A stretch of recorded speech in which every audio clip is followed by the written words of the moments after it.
Olá, grande noite para você que acompanha o Gazeta Esportivo. Estamos chegando com um programa, como sempre, muito especial, com toda a análise sobre as quartas de final da Copa do Brasil. O último episódio sobre a conquista do Tetra, que hoje completa 25 anos. As novidades no mercado da bola e as últimas informações de Corinthians, Santos e São Paulo. Para começar, já lançamos a enquete para você aí de casa participar conosco. Nós queremos saber o seguinte: quem vai se classificar para a semifinal da Copa do Brasil no duelo do Beira-Rio? Internacional ou Palmeiras? Entre no site gazetesportiva.com e deixe o seu voto. Participe também pela hashtag Gazeta Esportiva, que nós vamos ler o seu comentário ao vivo aqui no programa. E você também tem a opção de mandar um vídeo de até 10 segundos com algum comentário ou pergunta para nós pelo WhatsApp. Anota aí, 11 99479 1633. Repetindo, o DDD 11 99479 1633.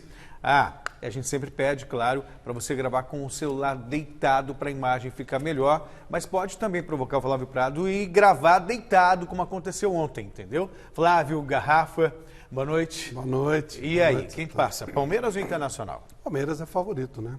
Hoje volta a defesa dos mil minutos de invencibilidade. 1000 minutos. Palmeiras precisa do empate, no mínimo traz um empatinho. Acho que dá Palmeiras. Garrafa.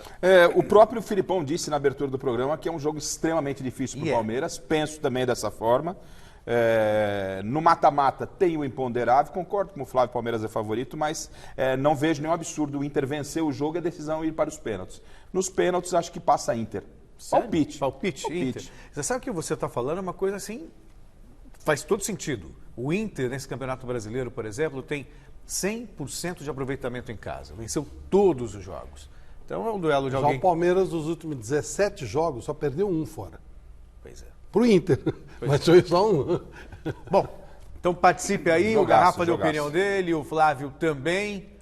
Eu acho que dá Palmeiras. E você em casa, o que você acha? Pensa aí e manda pra gente. Estamos de volta, já destacando os jogos de daqui a pouco pela Copa do Brasil. Após o empate de 1-1 no jogo de ida, Bahia e Grêmio voltam a se enfrentar logo mais na Arena Fonte Nova. Quem passar daí vai pegar o vencedor de Flamengo e Atlético Paranaense, que duelam às 9h30 no estádio do Maracanã. Do outro lado, o Atlético Mineiro tem uma missão praticamente impossível para tentar se recuperar da derrota por 3-0 para o rival Cruzeiro. E fechando essas quartas de final, Internacional e Palmeiras se enfrentam às 9h30 lá no estádio do Beira-Rio, em Porto Alegre. Na partida de ida, no Allianz Parque, deu Verdão vitória por 1-0. E vamos já falar dos confrontos, né, dos jogos 1-1. Vamos ver então qual a expectativa para esse duelo tricolor entre Bahia e Grêmio na Fonte Nova. O primeiro duelo entre os tricolores aconteceu em Porto Alegre na semana passada e terminou empatado em 1-1. Hoje as equipes se reencontram. O jogo que nós fizemos com o Grêmio em Porto Alegre, né, que nós empatamos em 1-1, não nos dá uma vantagem significativa, mas nos dá a vantagem de vencendo pelo placar mínimo, nós conseguimos passar. Porque se o torcedor está animado, automaticamente, naturalmente, nós também estamos. Jogar aqui é sempre difícil, contra um Bahia muito bem organizado, muito bem montado pelo professor Roger e com jogadores de muita qualidade.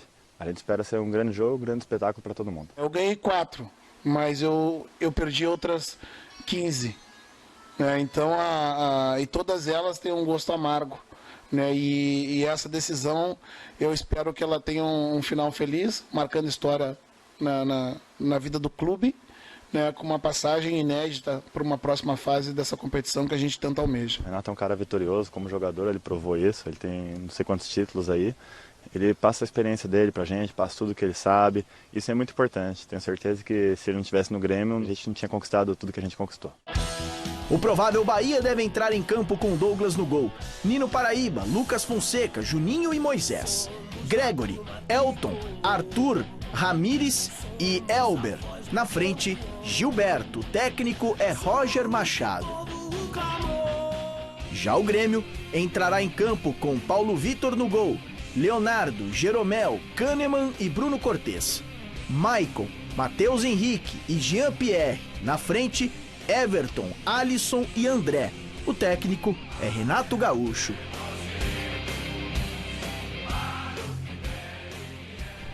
Bahia e Grêmio. Bahia conseguiu um bom resultado. O Roger faz um excelente trabalho por lá.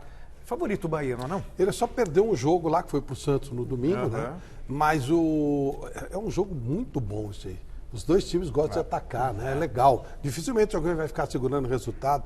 Sinceramente, se os 4 jogos fossem no mesmo horário, o que eu ia assistir era esse aí, o que eu tenho acho mais legal, que é uma pegada de jogo mais legal. Por estilo, né? Mas é o que eu gosto. Sim, claro. Se bem que Flamengo e Atlético também não fica muito atrás, né? Não, mas eu acho que esse jogo ainda é mais aberto, acho. Até pelo Bahia jogar em casa e tal. Acho que o Atlético vai ter que fechar um pouquinho lá no Rio. E o Bahia é interessantíssimo ver o time do Roger, joga bonito. O Grêmio, a ideia do jogo do Grêmio veio do próprio Roger. Sim. E o Renato, claro, aperfeiçoou com malandragem dele. Então o Renato não é um treinador de tática, né? Mas ele aproveitou bem. É uma parada, eu acho que um pequeno favoritismo pro Bahia, mas o nível de jogador do Grêmio é melhor, né? É indiscutível também. Há um equilíbrio muito grande, mas o Bahia fez a lição de casa no primeiro jogo, no meu entendimento. Sim. Ele trouxe um empate, trouxe a decisão para a Fonte Nova.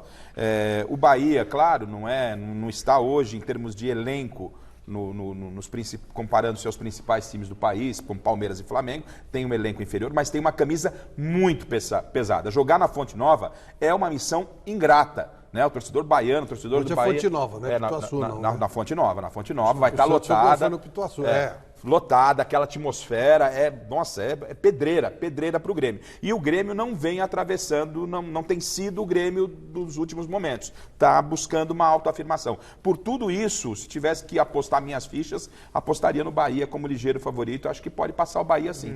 Concordo com você, Garfa. Acho também que passa o Bahia pelo futebol que vem apresentando, né? No Clássico Mineiro entre Cruzeiro Atlético Mineiro e Cruzeiro, o Galo vai contar com a torcida no Estádio Independência. Mas esse apoio pode acabar virando pressão.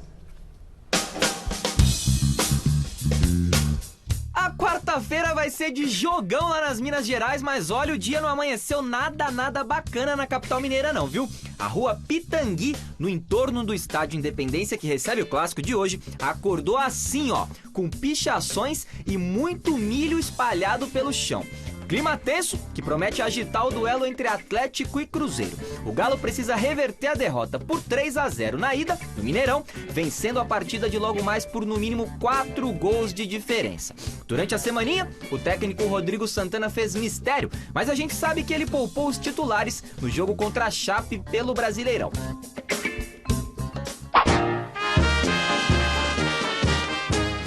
Para chutar um time do Galão para hoje, eu diria que os 11 serão Vitor, Patrick, Igor Rabelo, Hever e Fábio Santos, Zé Wellison, Tchará ou Otero, Elias, Luan e Casares ou Vina, com Alejandro ou Ricardo Oliveira no comando de ataque.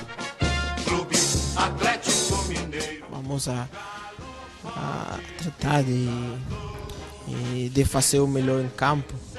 A atitude vai ser muito importante para o resultado.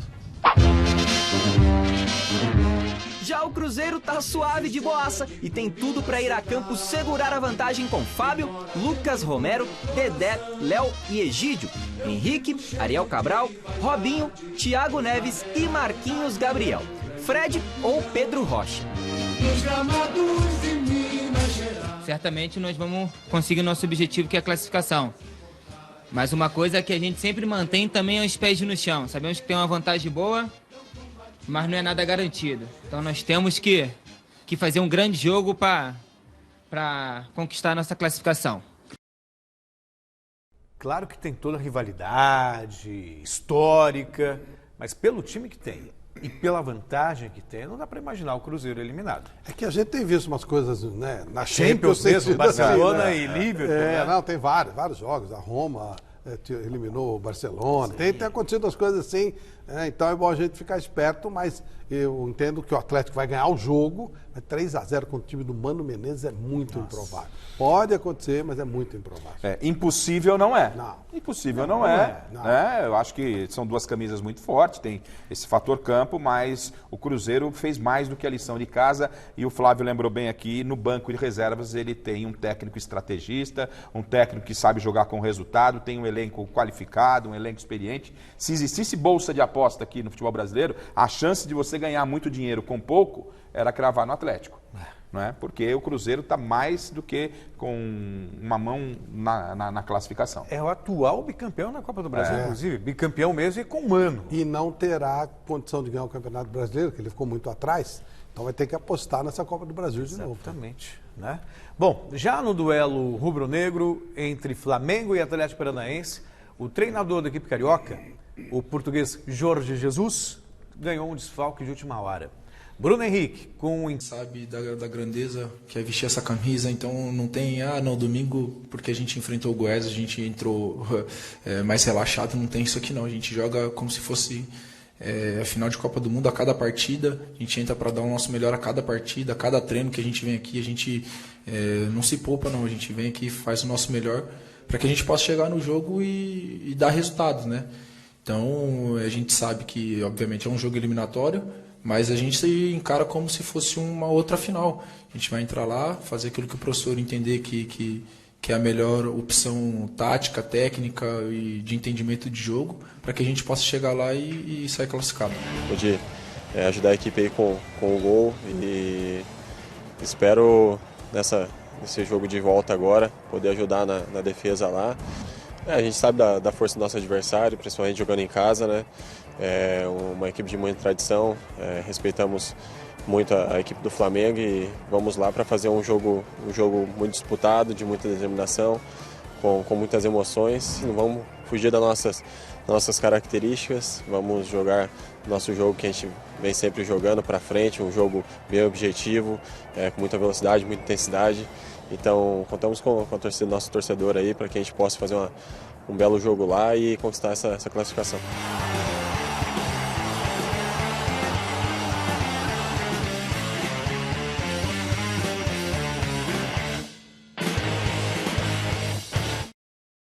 A gente não tem falado, que parece meio óbvio, mas na Copa do Brasil, já desde o ano passado, não tem essa história do gol marcado fora com critério de desempate. Então, se der qualquer empate no Maracanã, decisão por pênaltis. Talvez essa seja a aposta do Atlético, embora o favorito seja o Flamengo. Eu acho que o primeiro lugar é o primeiro grande desafio do Jesus, não é? Uma decisão que vale vaga na semifinal no Maracanã, com esse Flamengo badalado, ainda mais depois da belíssima atuação contra o Goiás, que a gente enalteceu aqui na última segunda-feira. O Flamengo, ele entra, não tem como não entrar como grande favorito. Casa cheia, Maracanã, Flamengo, investimento, tudo conspira. Qualquer resultado que não venha a ser a classificação do Flamengo é surpresa. E o Jesus está chegando agora, a gente tem que entender esse processo de adaptação. A minha preocupação, Flávio, é que o Flamengo não durma no barulho daqueles 6 no Goiás. Tem que separar bem as coisas, entender que é um outro tipo de jogo e outro tipo de campeonato, mas para mim o Flamengo deve avançar. Agora, o Atlético Paranaense ele tem uma consistência tática definida faz tempo. É o time do Fernando Diniz, com o campeão da Sul-Americana. Do Thiago Nunes, campeão da Sul-Americana.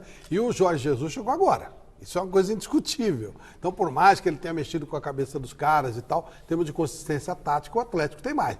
Mas está embalado o Flamengo, joga em casa, vamos ver, vai ser bom esse jogo também. Eu ia fazer um trocadilho sem querer, né? Jesus, mas não faz milagre. Não dá para, de repente, você de uma hora para outra, imaginar que todos assimilem taticamente aquilo que ele quer em 2 jogos. O Atlético e sabe se não tudo classifica, Jesus arruma um inferno na vida dele.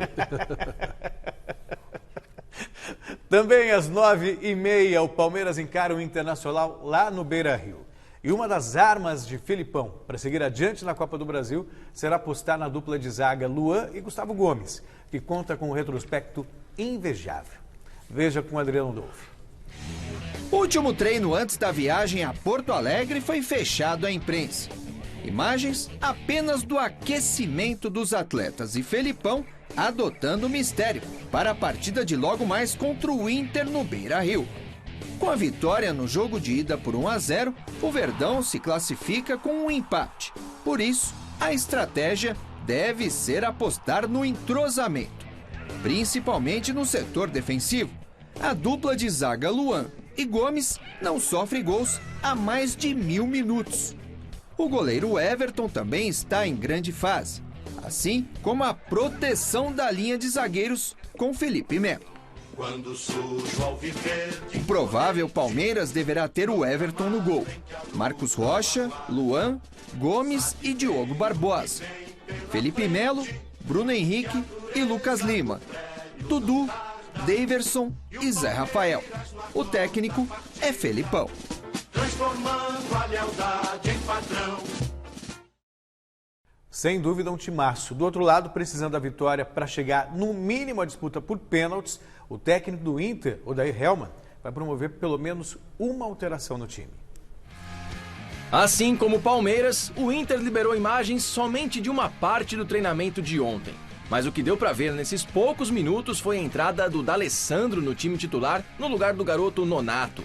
Uma opção tática para alimentar o setor de criação e também uma escolha de um cara mais cascudo para esse jogo decisivo. É um jogador acostumado, né, com grandes jogos decisivos, tem a cara do torcedor, né, um cara super identificado com o clube. Por isso que o torcedor gosta tanto que ele esteja nesses grandes jogos. O torcedor gosta e o professor Odair Hellmann também. Time mais organizado que vai tentar pelo menos um golzinho, coisa que o Inter não conseguiu fazer nos últimos 4 confrontos diante do Palmeiras. O segredo para essa história mudar se chama Beira-Rio. No Brasileirão e na Copa do Brasil, o time gaúcho tem 100% de aproveitamento jogando em casa. A gente se sente muito bem jogando em casa, ao lado do nosso torcedor. É difícil falar o porquê que a gente joga tão bem aqui, né? É questão local mesmo, de apoio, toda a atmosfera é positiva, então com certeza vai estar lotado o Beira-Rio, a gente confia muito que vai ser uma grande noite de classificação. E para buscar essa classificação, o Inter deve iniciar o jogo com o Marcelo Lomba no gol, Bruno, Rodrigo Moledo, Victor Cuesta e Wendel, Rodrigo Dourado, Edenilson e D'Alessandro. Na frente, Nico Lopes, Patrick e Guerreiro.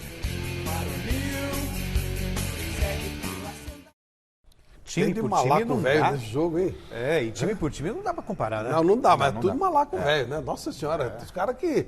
O cara de minuto de silêncio tem horas, né? É verdade, é verdade. Pô, olha isso, olha o Inter, Nossa Senhora. Nico Lopes, D'Alessandro, Patrick, Guerreiro. Nossa, tudo cara... Tu, né? Cara sangue ruim, cara que briga, cara que...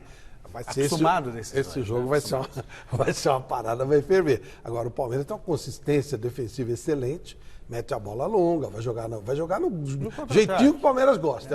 É o adversário que o Palmeiras gosta de enfrentar. Se ele não tomar um gol logo no começo do jogo, dificilmente ele vai ser quebrado na estabilidade emocional e tática e deve levar a classificação. O Palmeiras tem uma estabilidade muito grande, né, Celso? Tem um elenco bom, tá tudo assim muito dentro do planejamento. O Palmeiras vai ter uma maratona de jogos pela frente. Começa hoje, teoricamente, daqui já de Porto Alegre, já segue para Salvador, voo fretado, 12 mil quilômetros, né? Do Ceará, exatamente, desculpe. Para o Ceará, mais distante depois do Ceará vai para a Argentina, ou seja, tudo está sendo muito feito. Para o Inter buscar a classificação, o Flávio ele observou um ponto interessante, essa da experiência dos jogadores. Não basta só isso, basta fazer um jogo perfeito. O Inter tem que fazer um jogo perfeito, um jogo de consciência.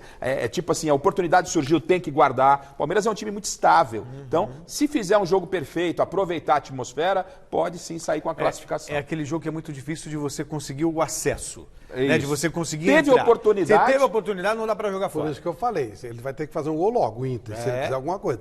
Porque se demorar, o Palmeiras vai ganhando mais consistência, a torcida começa... O Inter vai ficando mais exposto, o jogo começa a ficar caráter. É uma delícia pro Palmeiras, bola longa. Velocidade com o Dudu. A zaga do Palmeiras está jogando muito bem, esse é o detalhe. Felipe Melo. Aí você mete velocidade dos caras lá e tem o William agora, né, também. Para falar o que for do Filipão, quando ele fala assim, quem tá esperando jogo fácil, esquece, vai ser jogo difícil, vai ser mesmo.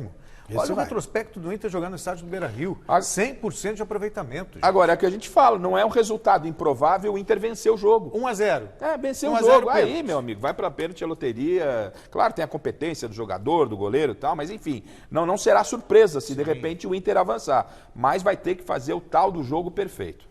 Também acho. No dia 17 de julho de 1994, a Seleção Brasileira de Futebol acabava uma longa fila de 24 anos sem a conquista de uma Copa do Mundo. No nosso terceiro e último episódio da série especial sobre os 25 anos do Tetra, vamos acompanhar como foi aquela tensa decisão contra a Itália. e a recepção dos nossos campeões aqui no Brasil.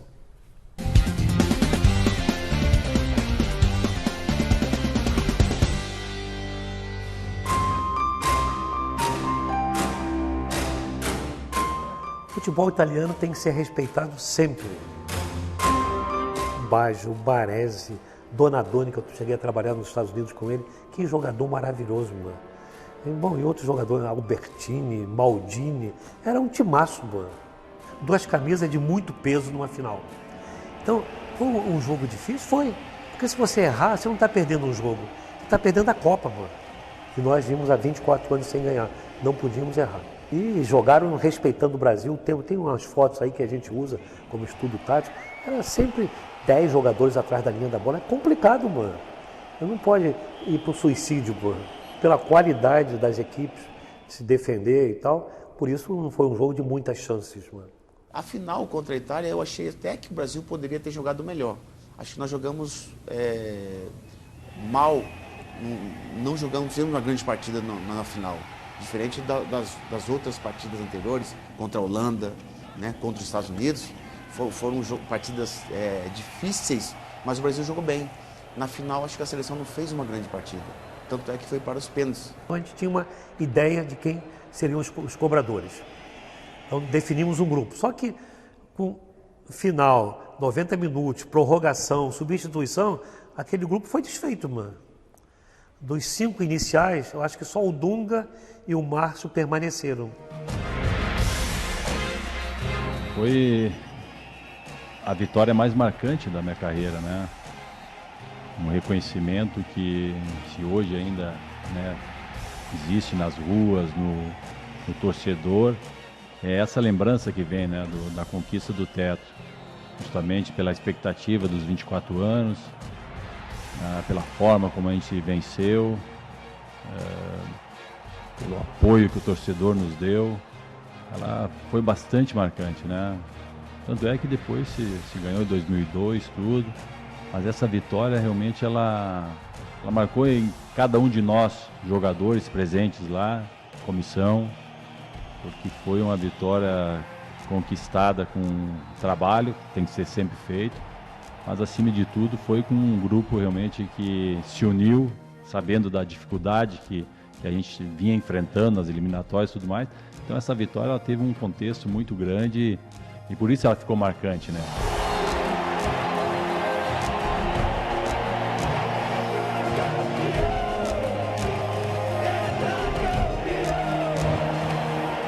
Para mim, é orgulho de jogar na seleção brasileira. Independente se eu era capitão, se eu era reserva ou titular. Representar o meu país. E aí, eu tive muita sorte que o professor Parreira, a comissão técnica, me escolheu como capitão. E eu pude erguer a taça. Muitas vezes eu olho hoje para ver se é verdade ou não. A minha mãe morreu na eliminatória.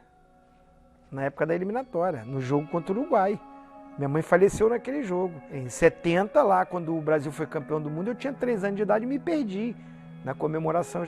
Aí bateu aquele desespero em todo mundo. O sapato do meu pé esquerdo estava em casa. Minha mãe pegou aquilo, todo mundo saiu para a rua para me procurar. E a minha mãe ficou ali, na fé dela, né, pedindo a Deus que eu aparecesse.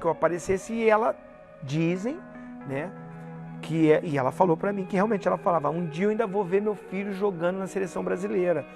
Vou ver ele numa Copa do Mundo.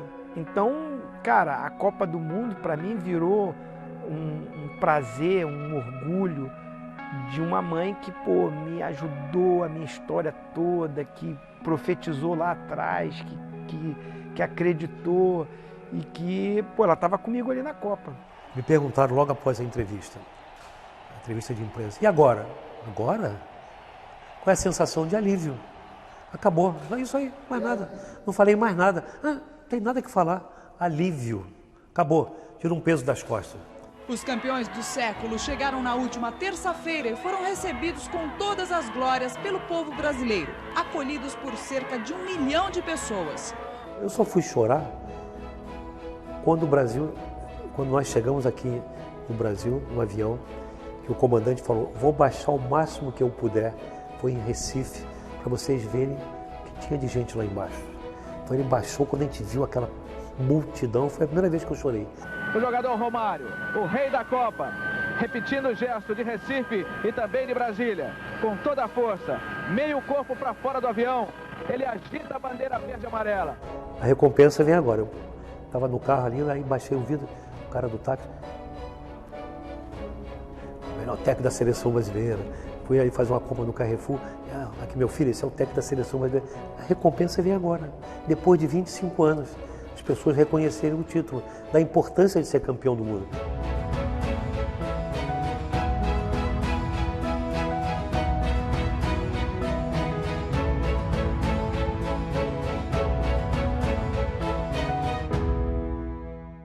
Foi uma bela conquista e antes de passar a palavra para o Garrafa, para o Flávio Prado, também gostaríamos de parabenizar toda a equipe de produção, a equipe de reportagem, especialmente o Bruno Secom, a Amanda Silva, o Vinícius Sacomani e também o Ricardo Garcia, por esse belíssimo trabalho que mostramos em 3 episódios, relembrando essa conquista que foi uma conquista histórica em 1994.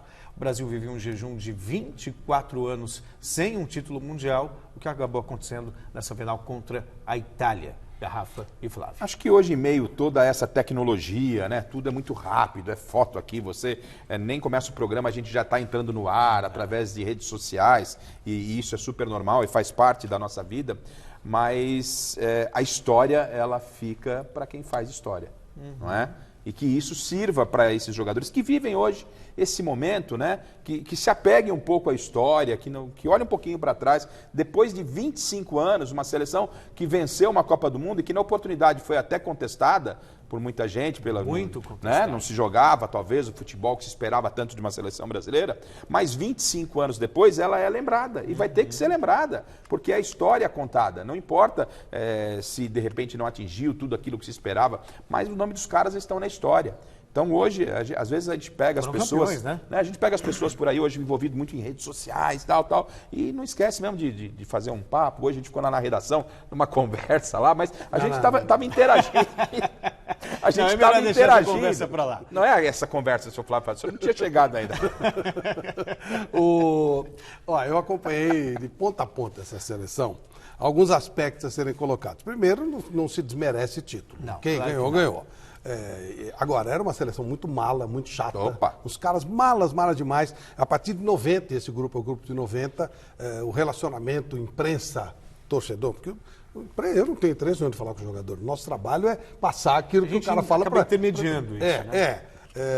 Então isso foi um marco que não tem nada a ver com... Mas é bom as pessoas saberem que a partir dali o narizinho dos jogadores empinou, a partir de 90. Antes era outro tipo de relacionamento.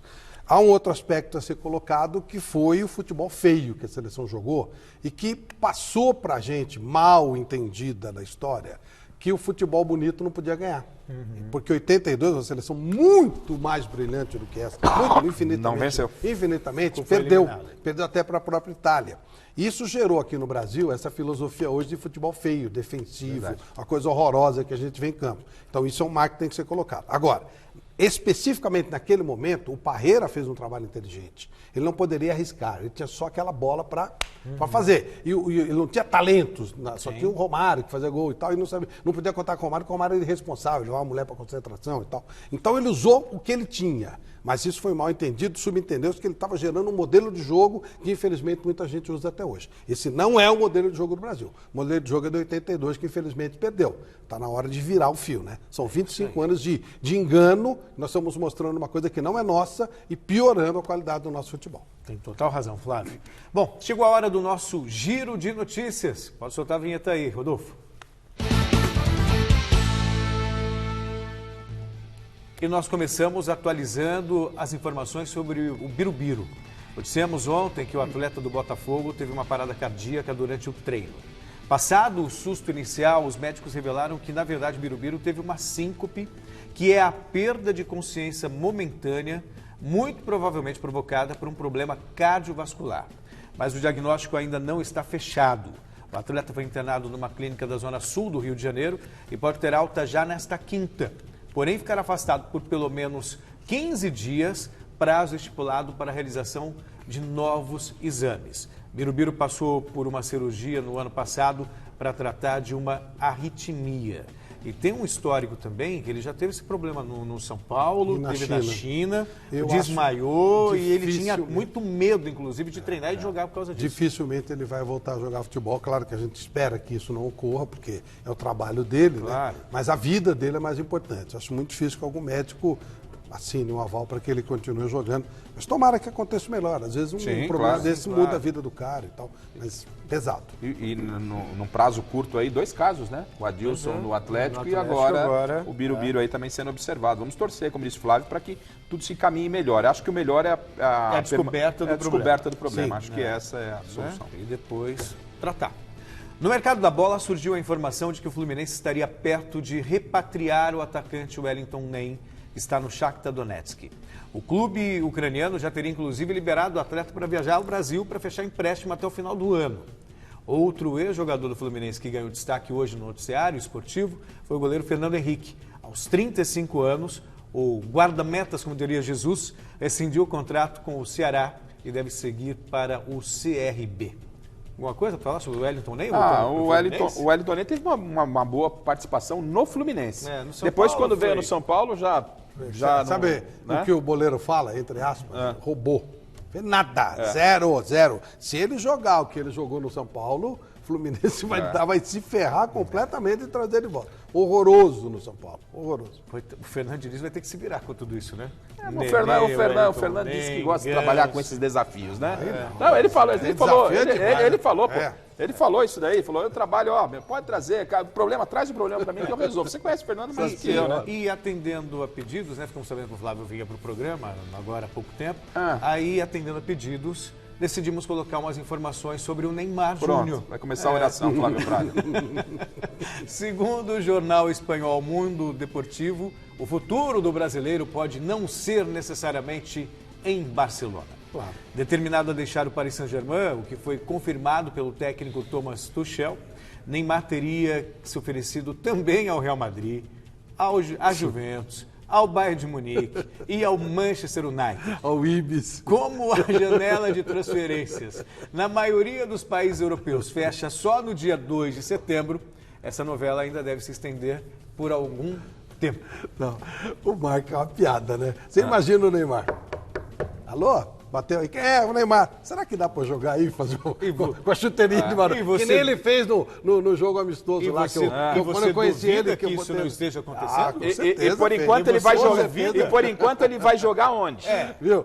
Ele bateu lá na minha porta e eu falei assim, vai pro outro time. Eu fiz essa imbecilidade, né? Aí tomou uma goleada e tal. Ele deve estar fazendo isso, batendo chuteirinha. Né? Saquinho e tal. E a imagem é bonita, a ideia é bonita. Aí ele vai lá e bate lá e fala assim, olha, o seu Manchester United, eu quero jogar aqui, pode? O seu Juventus. E vai jogar onde, então, por enquanto? E o senhor realmente acredita que ele não fez isso? E o pior Certeza que fez. O pior que isso é que começa... Ele foi lá, pegou a chuteirinha, bateu na porta, isso é licença poética. Mas que alguém bateu lá no Real Madrid e falou assim, olha, tá embaçado lá com o Barcelona, acho que o Sheik não vai liberar. É certeza absoluta que ele fez. É Sheik Príncipe, sei lá. É certeza absoluta que ele fez. De qualquer forma. Certeza absoluta que ele fez. Agora, o grande... O jogador desse nível, ele precisa implorar. Só que inclusive, ele fez de joelhos. A informação que faltou. Olha lá, já colocou a santidade, Neymar. De joelhos. Estamos lá. De joelhos. Foi lá na Juventus, foi lá no... Qual foi outra aí? O Manchester United? Não é essa a questão. A questão é que estão pedindo por ele 300 milhões de euros. Não é qualquer um que vai pagar essa. Não, nem um desses daí. Ok, e a questão... Não é questão de joelhos pedir pelo amor de Deus. Olha, eu tô fazendo um esforço. Estou fazendo esforço aí para jogar bola. Só que a questão... Dá para fazer um teste? Flávio, a questão pior é o seguinte. Vai começar mais uma temporada na Europa e o Neymar começa novamente com problema. Enquanto todo mundo já está realizando sua intertemporada, com a vida definida, ele está onde? Ele é pior que bobina, está sempre enrolado, velho. E vou te falar uma coisa. Faço minhas as palavras do Vampeta. Não duvido nada, não, que esse presidente do Paris Saint-Germain deixe ele lá só treinando e pague salário para ele até 2020. 3 milhões de reais por mês. É uma situação horrível. Pode ser. Quem frequenta o estádio... Vamos mudar de assunto, né? Pedido do Flávio também. Quem frequenta o estádio Paulo Machado de Carvalho conhece o personagem de hoje do nosso quadro Na Sombra da Fama. Ou conhece pelo menos a voz dele. Com vocês... O meu, o seu, o nosso Edson Sorriso, o locutor do Pacaembu.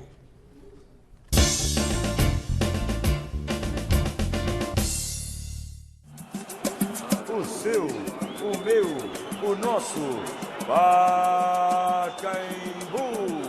A voz do Pacaembu, todo mundo que já foi ao estádio conhece. Mas nem todo mundo sabe quem é o personagem por trás dela. Ele é Edson Sorriso. O apelido não precisa nem de explicação. O que não falta é bom humor ao locutor, que se define assim. Eu sou um trabalhador. Eu não tenho muito mistério nem muita frescura. Eu sou um cara que eu gosto de trabalhar e procuro fazer todos os trabalhos que eu pego, eu procuro fazer com carinho, com dedicação. E tá dando certo, né? Trabalhador mesmo. Edson Sorriso já fez de tudo um pouco na vida. Eu, quando era moleque, já fui engraxate. Eu saí escondido do meu avô para engraxar sapato no ponto de ônibus. Vendi garrafa, vendi verdura, aí eu vendi flores. Aí depois disso, aí já comecei a trabalhar em escritório, né? Como office boy naquela época. Na minha época, o office boy era... Eu acho que não tinha emprego melhor, cara. Porque você aprendia de tudo. Há 34 anos ele é funcionário da Prefeitura de São Paulo. Atualmente trabalha no Departamento de Esportes da Subprefeitura do Butantã. Mas o que ele gosta mesmo é de samba. Por muito tempo, o Edson Sorriso fez parte da ala dos compositores da Vai Vai e ajudou a compor alguns sambas campeões. Alô, alô, arquibancada, chegou a hora e o bexiga vem na boa. Vem que vem, vai trazendo simpatia. Deu poesia aqui na terra da garoa. Alô, alô. Edson Sorriso, Wagner Santos e Amaury. Aí nós viemos também no Clariô. Oi, Clariô, Clariô geral, oba. Alô, galera, alô, bater, alô, povão.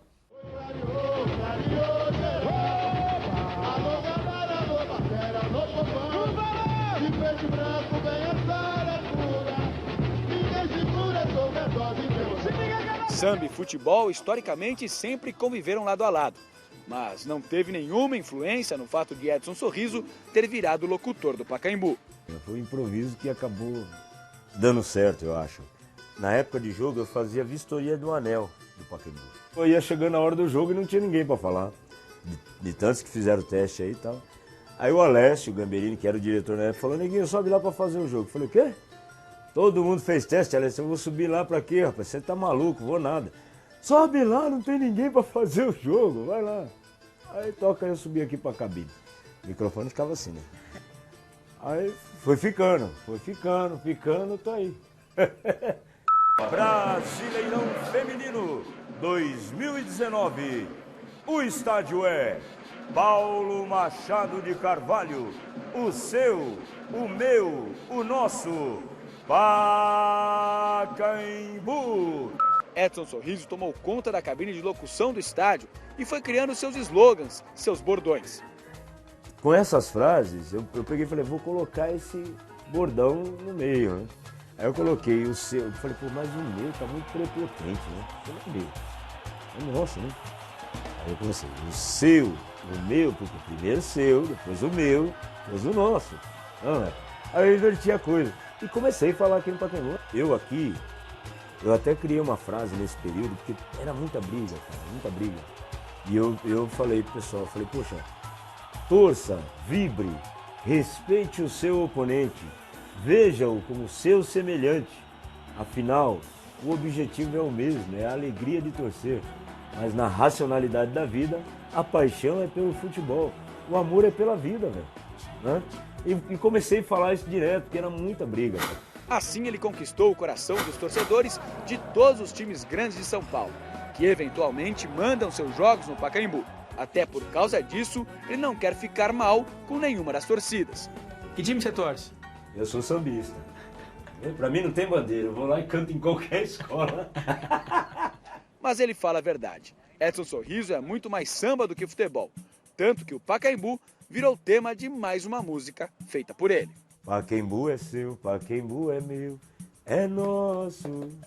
Tem futebol, alegria do povo. Eu gosto, eu falei, pode crer. Pacaembu é seu, Pacaembu é meu, é nosso. Tem futebol, alegria do povo. Eu gosto. Paulo Machado de Carvalho, nome gravado na história. São Paulo, terra da garoa, palco de rei e tantos mais. Patrimônio de glórias, nunca esquecido. Pode falar quem quiser, gigante jamais adormecido. Sensacional, Olha, né? olha. Sensacional. É uma das melhores matérias que eu vi nos últimos tempos. Muito legal. E é muito bacana, muito Flávio, porque legal. nos rádios de outros tempos, as pessoas tinham muita curiosidade de saber como era o locutor que falava. Claro. Hoje tá tudo, tem câmera em todo lugar, todo mundo sabe, não tem.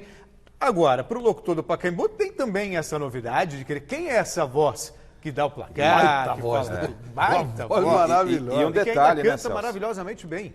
E um detalhe, né? O Pacaembu, ele faz parte da história de quem gosta do futebol. Exatamente de nós aqui, de você que está em casa. Todo mundo teve esse encontro com o Pacaembu e parabéns pela reportagem. Legal, vale a pena ver de novo lá no nosso canal do YouTube. Tá bem legal, parabéns à equipe. E o Edson Sorriso é figuraço, hein? Cara do samba, né? Cara de bola. Você vê que, né? Deve ter jogado bola Esse na é o futebol base. que a gente gosta. É, maravilhoso. Muito parabéns. Bela matéria e parabéns ao Edson. Belíssima matéria mesmo. E o nosso destaque de hoje do site gazetesportiva.com, com as maiores médias de público no futebol brasileiro. Com base em levantamento realizado pelo Footstats, a equipe do site elaborou uma galeria com as 10 maiores médias de público entre os clubes das séries A e B do Campeonato Brasileiro. E como já era de se esperar, Flamengo e Corinthians estão no topo dessa lista. A surpresa fica por conta do Curitiba, que está na segundona e mesmo assim é o terceiro time que mais leva torcedores ao estádio, com média de 31.406 pessoas por jogo. Para ver a lista completa, é só acessar gazetesportiva.com. Vamos falar do Santos agora. Sem jogos neste meio de semana, o time do Jorge Sampaoli segue treinando forte, mesmo com o frio que atingiu a região sul e sudeste nesses últimos dias. Mesmo assim, a volta de um jogador importante pode ser motivo para aquecer os corações santistas. Veja com Jonas Campos. Friaca também na Baixada, professor Sampaoli protegendo a carequinha do frio de gorro. Mais um treino da semana cheia do Peixe até o próximo compromisso no Campeonato Brasileiro. Domingo contra o Botafogo às 11 da manhã no estádio Newton Santos. E olha só quem tá de volta, o peruano Cueva, que ganhou 10 dias de folga depois da final da Copa América entre Brasil e Peru, se reapresentou nesta quarta-feira. Mais uma peça para o treinador argentino. Com o retorno de Cueva, Sampaoli tem praticamente o elenco todo à disposição, com exceção do volante Jobson, que segue no departamento médico tratando de um problema no tornozelo direito. O Peixe vem embalado, com números que impressionam no Campeonato Brasileiro. Em 10 jogos, são 7 vitórias, 2 empates e apenas uma derrota justamente para o líder Palmeiras, que está a 3 pontos na frente da equipe da Baixada. O Peixe tem um aproveitamento superior a 76% e conquistou 23 dos 30 pontos disputados até o momento. O time vem de 4 vitórias seguidas e busca neste domingo contra o Botafogo o 4º triunfo fora de casa. Enquanto o Palmeiras de Felipão se divide entre diferentes campeonatos, o Santos de Sampaoli foca exclusivamente no brasileiro, de olho, é claro, lá em cima, na ponta da tabela. Depois do Neymar, o jogador que o Flávio Prado mais admira chama-se Cueva. Ele está de volta, Meu Flávio. Deus do céu, agora vai. Só isso que eu vou dizer. Não, eu entendo o seguinte, né? Nessa falta de jogadores, o Cueva poderia ser uma alternativa para o São Paulo se ele quisesse jogar. É um cara que tem qualidade, mas é um cara que não adianta, velho, nem empurrando, velho. O Corinthians é outro que joga só no domingo, quando encara o Flamengo na Arena de Itaquera. Se o rival vai ter o desgaste de atuar hoje pela Copa do Brasil, o Timão aproveita o tempo para fortalecer principalmente o setor defensivo. E hoje teve jogador novo na defesa corintiana. A maior novidade hoje no Corinthians esteve na zaga. Você é capaz de reconhecer esse zagueiro? O Gil não é. A distância de onde aconteceu a atividade não nos favorece. Opa, é sério o que estamos vendo? Para completar o time reserva, o técnico Fábio Carilli é quem surgiu na zaga corintiana. E parece que ele não foi aprovado pelos jogadores. É bom, hein? Treinador é bom, mas como zagueiro, vou te falar. E olha que os atacantes do Timão não exigiram muito do técnico zagueiro. Por um motivo muito simples, claro. Depois o cara tira do time. Carille não foi muito exigido, mas tem cobrado demais o meia Sornosa, para que ele aprimore a finalização. Afinal, desde que chegou ao clube, Sornosa marcou um único gol com a camisa corintiana. A gente sempre procura melhorar, sempre tenta fazer jogada para fazer gols, mas não está acontecendo. Vamos procurar, vamos continuar trabalhando para que fazer jogada, tentar fazer tabela, chutar mais de fora para fazer gols. Diferentemente da finalização de Sornosa, que não anda lá grande coisa, o que anda muito bem por aqui é o ambiente. Aliás, ontem, depois do treinamento, rolou um churras no timão. Além dos jogadores e funcionários do CT, pagodeiros VIPs marcaram presença e deram o ritmo da festa.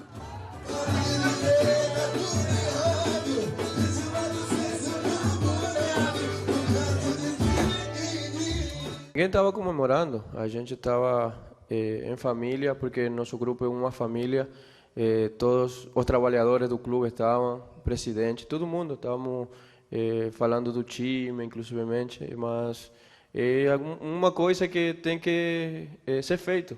O torcedor que não participou da festa espera que domingo o Corinthians coloque o Flamengo na roda para sambar.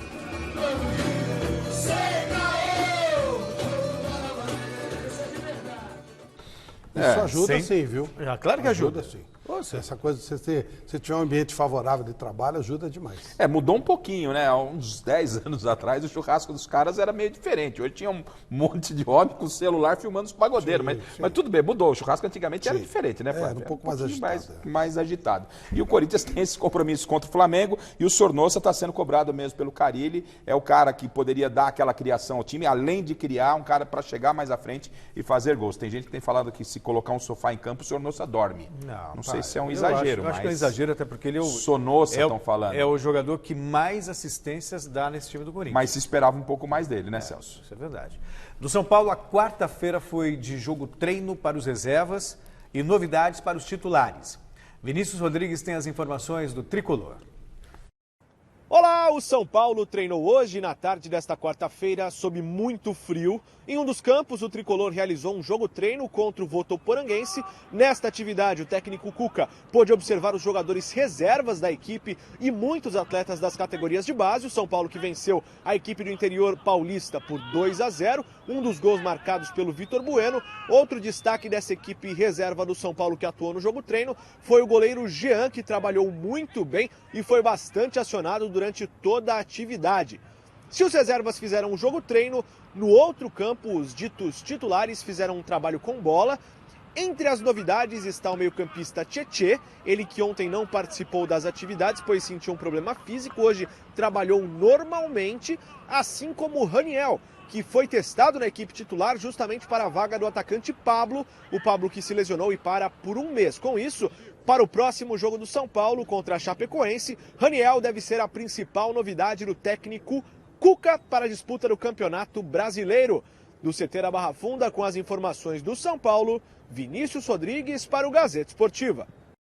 É uma perda que o Cuca tem, a do Pablo, que ele não contava. O Raniel chegou agora, tem todo um processo de adaptação. Ele levou o cara para o banco para a partida no final de semana contra o Palmeiras. Teve que colocar no segundo tempo. Nem passava na cabeça do Cuca que o Raniel se tornasse titular. Sim. Então perde um jogador de qualidade e acaba de forma precoce fazendo a estreia de um jogador que está chegando. É problema para o São Paulo, Flávio. Em compensação, um adversário delicioso, né? Chapecoense está num nível, Ave Maria. É o pior Chapecoense de todos os tempos. É muito ruim o time da Chapecoense. Então é um adversário delicioso. É uma grande chance do São Paulo para ganhar um jogo, sabe? E ganhar uma consistência até psicológica. Isso aí. Vamos ver alguns comentários que chegaram pela hashtag Gazeta Esportiva? Bota aí na tela. Vamos conferir. O que nós temos? Vamos lá. Emerson Zorra. Boa noite. Hoje vai dar Inter, Atlético Paranaense, Cruzeiro e Grêmio. Ele está do contra. O que mais nós temos? Fernando. Hoje se classificam Bahia, Cruzeiro, Palmeiras e Atlético Paranaense. Não estão botando fé no Flamengo. Não sei se estão secando ou se realmente é uma percepção. O Dusky, enfim, deve ser é do corintiano. Alguém consegue me explicar o que leva uma pessoa a sair de casa, ir ao estádio, jogar milho e pichar muros. Eu também estava me perguntando, podia até ser torcedor do Cruzeiro fazendo isso. E o Tiano diz o seguinte, Ronaldinho Gaúcho é maior que Neymar e não desmereceu o campeonato francês, viu, senhor Flávio Prado? Já se conectou nas nossas redes sociais? Ainda não? Então pega o celular aí e anota. Olha só, Facebook/Gazeta Esportiva, no Twitter e no Instagram é @Gazeta Esportiva. Tem também o nosso canal no YouTube, youtube.com/Gazeta Esportiva. E os vídeos do WhatsApp. Vamos conferir, põe aí na tela, Rodolfo. Fala, Celso, amigos do Gazeta Esportiva. Eu acho que da Inter, da Internacional. Vai, Corinthians, aqui é Francinaldo, Belém do Pará. Celso, boa noite, pessoal da Gazeta. Aqui é o Afonso de Sorocaba. Embora o Inter tenha um bom time, não vai suportar a pressão. 3-0 pro Palmeiras. Um abraço. Boa noite, pessoal da Gazeta. O Inter ganha de 1-0, leva para os pênaltis, ganha nos pênaltis. O último pênalti quem bate é o Guerreiro e ele levanta a camisa do Internacional, tá com a do Corinthians por baixo. Aí ele mata os palmeirenses que tiverem lá. Vanderlei do Itaim Paulista, boa noite. Gente, Vanderlei tá parecendo o Flávio com a história do Neymar, ele criou um cenário, hein? Vai dar Inter. Dá uma desconfiar que era Corinthians. Ninguém gravou deitado hoje. Não, ninguém gravou. E o resultado final da nossa enquete? Perguntamos quem vai se classificar para a semifinal da Copa do Brasil no duelo do Beira-Rio. E deu o quê? A maioria diz que vai dar Palmeiras com 56% dos votos. Nós ficamos por aqui, encerramos o Gazeta Esportiva, homenageando o príncipe Rony Fonte, o Rony, que completa hoje 75 anos. Tchau, Flávio, tchau, Garrafa. Tchau, tchau. Parabéns, Rony. Tchau, tchau.